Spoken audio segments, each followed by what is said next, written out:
remember they're changing my voice. Really quickly, I want to talk to you about what military grade psychology is. Well, military grade sexual psychology is a term that I don't think anyone else has used. I haven't looked into it, but I just came up with it today. Okay, what military grade sexual psychology is using these females and females in general, okay, to reinforce the culture that you want to enforce. One good way to look at it, now write this down, this is important. One good way to look at it, it's like another nation has invaded and they're coercing people behind the scenes and using powerful psychology and using blackmail and bribery, and they're trying to get everyone to behave a certain way and to make it seem like their culture is superior. This is extremely against America's argument of their stated cultural values. They believe in freedom, not coercion, right? That's their argument. They believe in a right to a fair trial, not a completely rigged system. Okay, when law enforcement is corrupt, when the judicial system's corrupt, when they're hacking people's phones, when they're using technologies to set people up, there's no longer a fair trial possible, basically. Okay, so here you see a picture of Gavin Newsom talking about how Californians are angry, right? And he's reinforcing that idea by bringing it up, right? Controlling the moods, sentiments, and behaviors. We'll get to that. You'll see why I'm right about that. Here is a picture of him with a National Guardsman, and they're preparing tiny homes, okay? That shows you that there's, National Guard is a faction of the military, as is the CIA, military intelligence. And the National Guard is concerned with preventing riots from breaking out because then they might get injured, they might kill people. Just like law enforcement talks about early identification, prevention, and intervention. So we know that the military, okay, the Central Intelligence Agency of all intelligence agencies, which connects the FBI to the military industrial complex as well.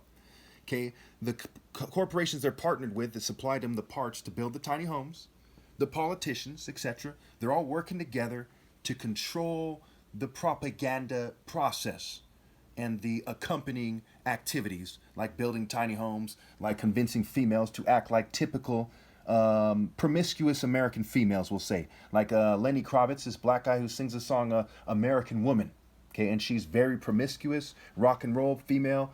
They talk about we built this city on rock and roll, sex, drugs, and rock and roll, what have you. So this female, no offense to her, she looks like she's on cocaine or something. So does this guy who looks like it could be her brother. So there's implications on incest, okay? And he's not wearing a shirt in this picture, where she's wearing this same see-through outfit, which she's posing, showing off her butt. If you're doing sexual things, would you pose back to back with your brother with his shirt off? No. Now let's assume it's not her brother, but it's somebody who looks like her, who is dating her from her socioeconomic class. Why are you dating only people, which is what the message is, from your socioeconomic class? Now, some racist white female might say, well, you don't know that because they defend white supremacy, okay? For the sake of argument, I don't know that for sure, but that's the pattern that it's associated with. Again, that's the pattern that is associated with. And the military, when they do thorough analysis with psychologists, they're fully aware of that. So when them and their partners come together, they want you to connect that to incest. They want you to connect that to sexual immorality. They want you to connect that to materialism, right? Needing a certain amount of money to get an attractive date.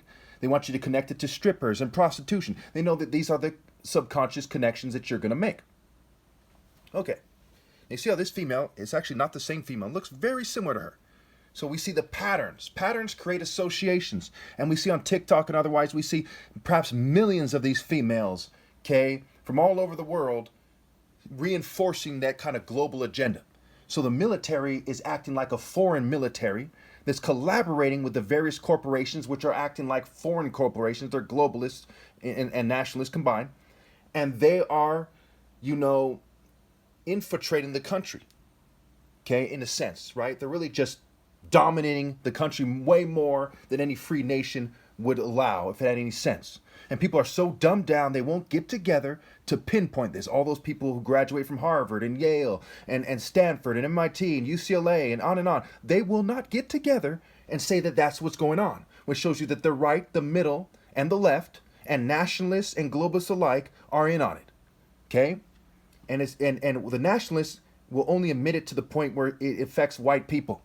They'll say you will not replace us and things like this because they don't want people who aren't white to have equal footing in society, which is, and these globalists are centered in Europe, right? The main colonists historically were the English, they were the French, okay? They were European nations, okay? And so it is today. Neocolonialism is just a new version of the same thing, where it's the same suspects with the Johnny come lately into the colonial construct nations like China, okay, are involved. Pretty straightforward. Okay, and I said a lot of things that get a bit confused, maybe a bit complicated. Bottom line is that females like her, okay, though they're shaped in a way that's similar to me, would not even consider dating the most righteous person ever possible using a logical scale. Not using your crazed religious scale, your crazed atheist scale, your crazed globalist or crazed nationalist or crazed corporate scale, but a universally logical scale of focused moral intensity conveyed. Okay? So someone who comes from a long line of people who strike with heart and moral intensity, okay, should be sought after by attractive women. Not one of the 22.5 million millionaires and billionaires in America who are just rich weasels who exploited the game and are exploiting her. The very people that are exploiting her, that convinced her to date guys like this, whether she's dating that's her brother or not, to guys who have the same kind of spirit as her, know she's behaving the same way as him. Hey, let's do this together, right? Convince her to be immature and childish and shun the most righteous guy ever. And newsflash, I called it when I commented. They don't respond to my comments. Time and time again, whether there's no comments there, or there's a few, or there's hundreds, because they're conditioned by the military-industrial complex to reject the son of 2 doctors, one a brain surgeon who has a $10 million top martial arts challenge, okay, legal and peaceful, okay, who's tall, dark, and handsome, because he's not a cowardly punk dancing to the white oppressor's tune and the globalist tune. You see what I'm saying? Which is a form of racism. In other words, she may as well be saying, and every attractive female on the planet, her and her mean face, they may as well be saying that unless you are dancing to the white man's tune as a token minority, or a thug with a bunch of blood money, or a token minority with a bunch of corporate blood money, okay, that she's not going to date me. In other words, if I be a virtuous black man and I reject the colonial white culture, she won't date me. And that's fucking racist. That is fucking racist. Shame on you people.